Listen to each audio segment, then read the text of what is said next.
que você faz para mudar o mundo? O que te traz felicidade? Em busca de respostas, fui conversar com a médica e atleta Karina Oliani sobre fé, inspiração e propósito.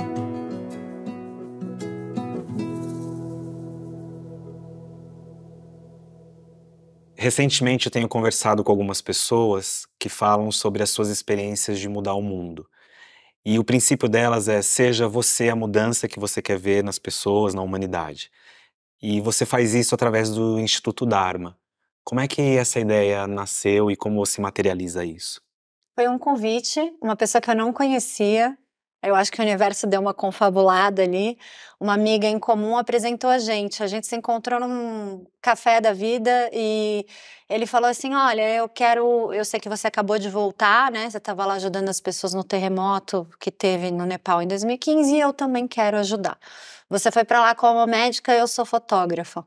Vamos fazer um livro de fotos e doar esse dinheiro do livro? E eu comecei a pensar, eu falei, gente, livro de fotos, isso não vai dar dinheiro. Como é que a gente vai fazer para ajudar depois essas pessoas? Mas aconteceu de um jeito tão mágico, que a gente não só fez o livro, vendeu todo o crowdfunding do primeiro livro Dharma e depois a gente arrecadou o dobro do que a gente esperava arrecadar. Então a gente conseguiu construir uma escola no Nepal, no vilarejo. Foi o primeiro grande projeto de vocês. Primeiro grande projeto. Eu já fazia coisas desde que eu me formei médica, né? Que isso aconteceu em 2007. Não é uma promessa, tá? Mas é uma coisa que eu tenho pra mim muito forte. Eu fiz medicina porque eu gosto de ajudar os outros. Então, desde que eu me formei médica, eu dedico 30 dias do meu ano pra ir fazer medicina para as pessoas que precisam. Eu fui pra Etiópia, pra Uganda, pra Ruanda, pra Tanzânia, para a Índia, para o Nepal, para a Amazônia, para todos os lugares do sertão que você pode imaginar. Isso que eu ia te perguntar, esse projeto também seu de doar esses 30 dias do ano como médica inclui também o Brasil?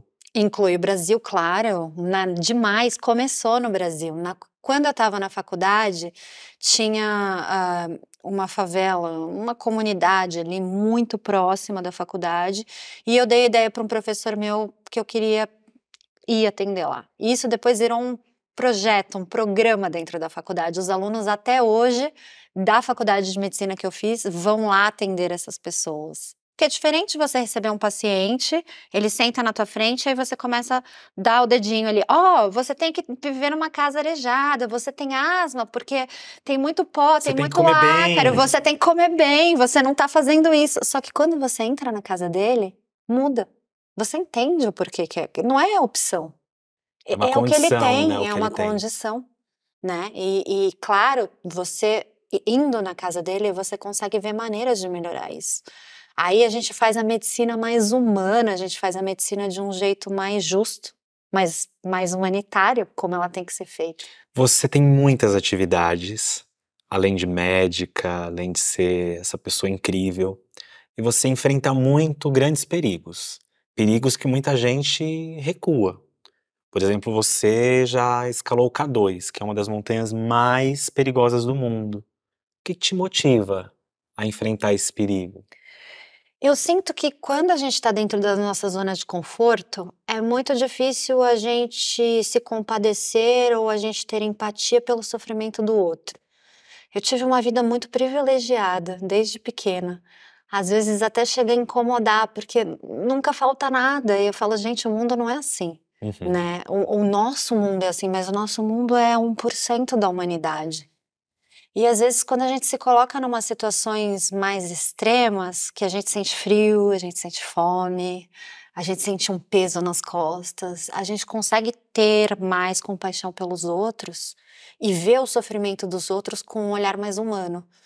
É claro que isso é uma coisa que conta muito pra mim, mas desde pequena eu gosto de ser desafiada, porque eu acho que o desafio faz a gente ser humano melhor, no geral.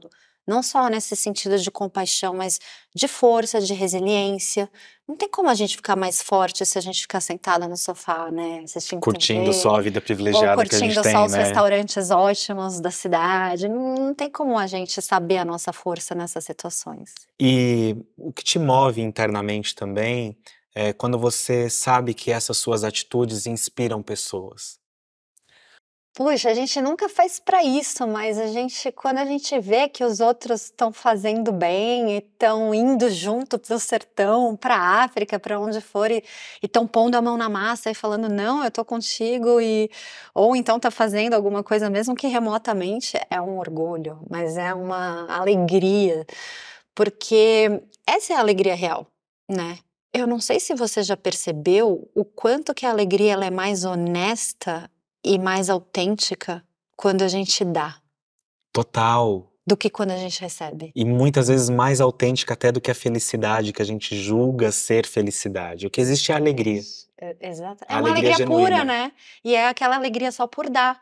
E eu me sinto muito mais feliz quando eu tenho para dar do que quando eu preciso pedir ou eu tenho que receber, assim, de verdade. É uma coisa que vem de dentro. Quando eu consigo passar isso para os outros, aí a felicidade é plena, assim. Independente de religião, o que é a fé pra você? Eu acho que a fé é quando você acredita em algo maior e você tira a força de lá de dentro para fazer isso acontecer. Porque não basta acreditar você tem que partir para ação, né? Você tem que traçar planos e viver aquilo que você acredita. Aí você está sendo autêntico, aí você está realmente vivendo e não sobrevivendo.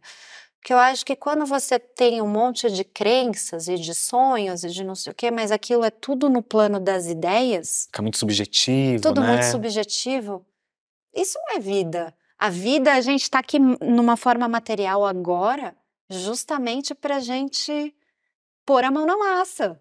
Porque senão a gente poderia continuar nesse plano mais subjetivo mesmo. E quem te inspira? Nossa, tanta gente. Mas me conta alguém, assim, Meu ou alguma pai. personalidade, ou alguém próximo. Meu pai. Por que ele te inspira? Meu pai, para mim, ele é a definição de herói. Herói, aquela pessoa que faz, conquista, mesmo sem ter tido muita condição na vida, deu muita condição para os outros e não fala nada. E não pede nada para ninguém em troca. E é bom porque ele é. A essência dele é isso. E é o herói porque é o exemplo, né? É o exemplo. Ele ensina através do exemplo, da atitude, não do Total. discurso. Foi a vida inteira assim. E qual é a sua religião? Você tem alguma religião? Não me encaixo em nenhuma.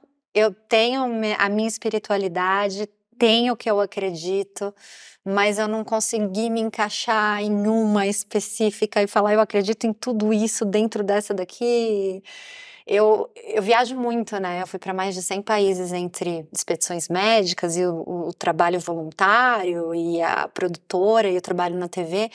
Então, eu já vi muita gente, muitas crenças, muitos deuses. E sabe no que eu acredito de verdade, assim? O quê? Faça para os outros o que você quer que façam para você. E não faça para os outros aquilo que você não quer que façam com você também. Exatamente. É isso. Imagina se a gente vivesse embaixo dessa lei. E se essa lei fosse a nossa religião? Que mundo lindo. E o que é estar em sintonia para você? Acho que a sintonia é pegar as 3 esferas que um ser humano tem, porque o ser humano ele não pode dizer que ele é só o físico, né?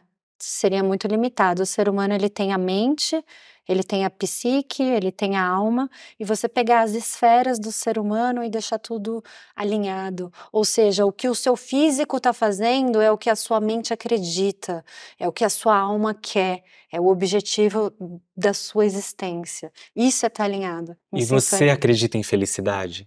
Acredito, claro. Claro. E o que é ser feliz?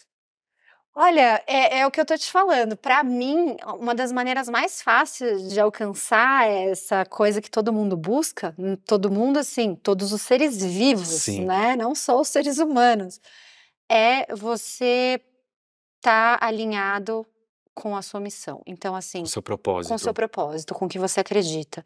E dentro dessa crença que eu te disse, que não é dentro de nenhuma religião, eu acredito que cada ser humano veio aqui com um propósito, com uma missão. E interessante você me falar isso, porque de alguns anos pra cá, muitas pessoas têm falado a respeito do propósito, Tá. da missão de vida. E eu entendo, conversando com você e lendo sobre a sua história, acompanhando o seu trabalho, que você é uma pessoa extremamente sintonizada com o seu propósito. Se hoje você pudesse falar para uma pessoa que está em busca do seu propósito, que se sente perdida, ou que sente que ainda não encontrou a sua missão, existe uma fórmula para isso acontecer? Acho que não, uma fórmula não, e cada um tem o seu momento e tudo bem, né, vamos respeitar isso, não tem problema, mas aquilo que você é bom e aquilo que você gosta de fazer é a maior dica para você chegar nessa resposta. Nós viemos com talentos, e também às vezes a gente é caótico em algumas outras Sim, coisas. muitas coisas, né? Então assim, valorize os seus talentos, preste atenção no que você gosta de fazer, porque isso está diretamente alinhado com o seu propósito. Os orientais falam muito isso, que o fruto nunca cai longe da árvore e que o propósito é algo que é muito próximo daquilo que a gente faz no nosso dia a dia. Porque também há um equívoco das pessoas acharem que o propósito é ter grandes causas ou só fazer grandes causas. E a Exato. gente muda o mundo mudando o nosso pedacinho, né? Exatamente. Qual a melhor parte de ser você? A melhor parte de ser eu? Ai, é como eu te disse, eu me sinto tão privilegiada, primeiro porque como médica, eu sinto que eu tenho saúde plena, isso já é uma bênção, gente. Quantas pessoas não enxergam? Quantas pessoas não andam? Quantas pessoas têm que comer através de uma sonda? Então, assim, eu sinto muito forte esses prazeres de ter saúde, justamente porque eu lido direto com o contrário. E com o limite da não saúde, né? Exato, Das exato. limitações. É, exatamente, eu valorizo demais isso. Uma outra coisa para mim, assim, que eu acho muito bom ser eu, é ter podido fazer medicina e poder ajudar e inspirar as pessoas. Eu sou muito grata por essa existência, por poder fazer isso. Pelo que eu conheço da sua história, você já enfrentou a morte algumas vezes aí, né? Seja acompanhando histórias difíceis ou até mesmo nas suas experiências. Uhum. Como é que é isso pra você? É muito interessante. A gente a gente às vezes vive de uma maneira como se a gente fosse viver para sempre, né. A gente vai empurrando as coisas com a barriga e não importa. "Ah, se eu não conseguir fazer o bem hoje, eu faço amanhã. Se eu não conseguir fazer a viagem dos meus sonhos hoje, eu faço amanhã. Qualquer objetivo pode ser amanhã". Eu não vivo assim. Porque eu sei que eu posso não voltar de uma expedição ou que pode acontecer alguma coisa e eu vejo o quanto a vida é frágil. Nossa máquina é perfeita, o nosso corpo humano é lindo, é uma máquina sensacional, mas é frágil. Uhum. É uma máquina. Mais frágil do que a gente supõe, né? Exato. E você nunca sabe quando você vai acabar. Então você tem que viver de uma maneira mais alinhada, mais em sintonia com o seu propósito, porque você não sabe quando você vai passar daqui.